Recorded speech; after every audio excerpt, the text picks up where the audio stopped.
Today we're going to take a look at creating sample spaces. So first thing we're going to do is we're going to take this first one. Let's see.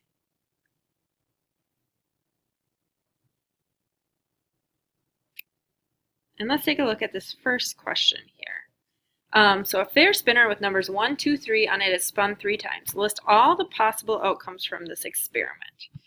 Well, let's see, we could spin a 1, 1, 1.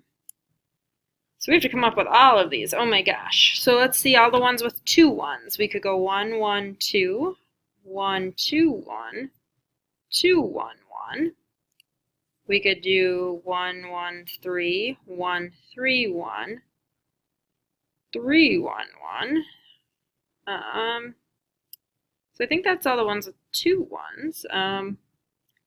What about with just 1 1? 1, 2, 3, 4, 5, 6, 7.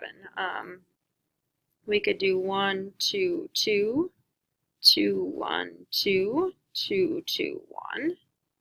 Then we have all the ones with 2 3s. 3, 3, 3, 1, 3, 3, 3, 1. Then we could do, let's see, 1, 2, 3, 2, 1, 3, 1, 2, 3. We could switch these around.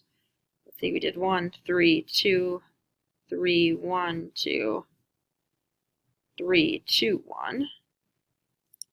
So I think that's all the ones with 1s. So now we have just the ones with 2s and 3s. So we could do 2, 2, 2. We could do 3, 3, 3.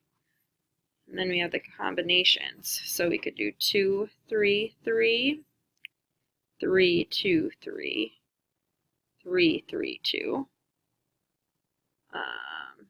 What if we did 2 2s? 2, 2, 3, 2, 3, 2, 3, 2, 2. Is that all of them? Let's see. We should have, 3 possibles, 3 possibles, and 3 possibles. So we should have 9, 27. So let's see here. 1, 2, 3, 4, 5, 6, 7, 8, 9, 10, 12, 13, 14, 15, 16, 17, 18, 19, 20, 21, 22, 23, 24, 25. So we got 27. So we're good. So there's all our possibles. So this is what's called a sample space, is listing all those possibilities. Find the probability that the score in the last spin is the greatest number spun. Well, 2 is the greatest, 3, that's not, this one has 1, 2, 2, so that's not the greatest. Here's another one. Let's see, 3, 2, 2.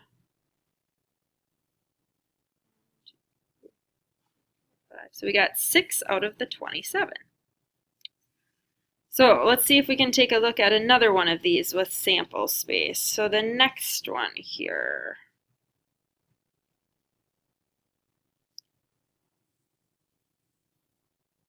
What does this one have us doing? Draw a sample space to represent the sum of when 2 dice are tossed together. So I like to make a table here. So 1, 2, 3, 4, 5, 6. 1, 2, 3, 4, 5, 6.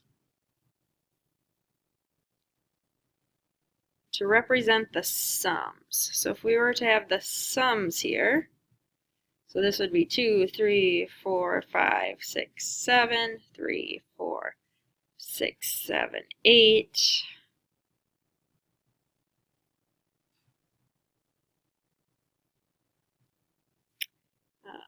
So we can fill this table out here. Obtaining a sum of 6. So there's a total of 36 sums, and 1, 2, 3, 4, 5 out of 36 have a sum of 6. Throwing a double when 2 numbers are the same. Well, that would be 1, 1, 2, 2, 3, 3, 4, 4, 5, 5, and 6, 6. So we'd have 6 out of 36. And your sum is less than 36. Less than 6. So we have all of those. So 1, 2, 3, 4, 5, 6, 7, 8, 9, 10 out of 36. So this is a slight change from yesterday when we were doing Venn diagrams, and this was this overlap. So this is just a way to list all those choices. So the next thing we're going to take a look at independent events.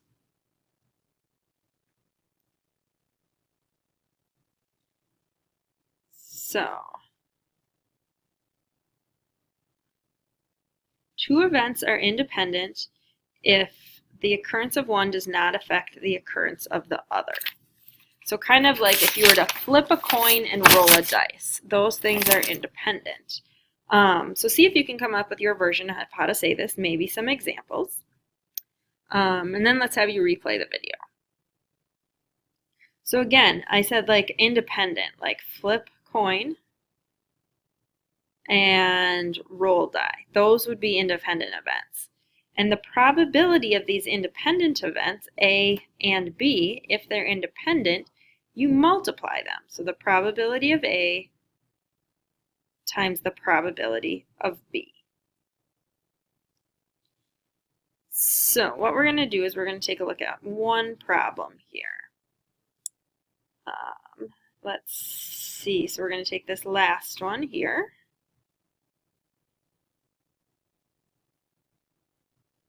See if I can get this. So we're going to copy it.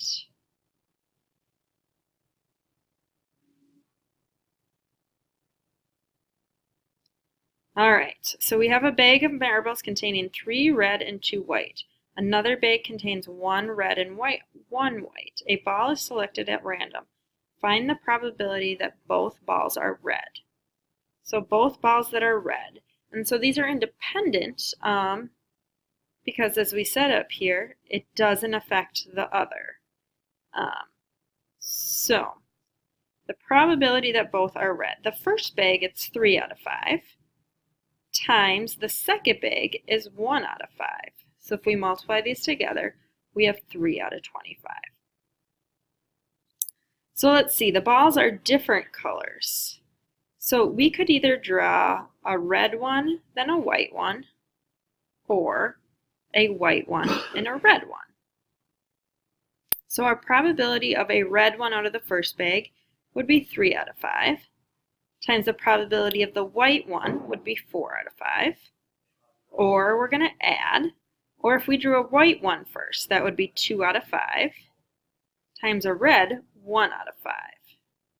So let's see, we got 12 out of 25 plus 2 out of 25 gives us 14 out of 25.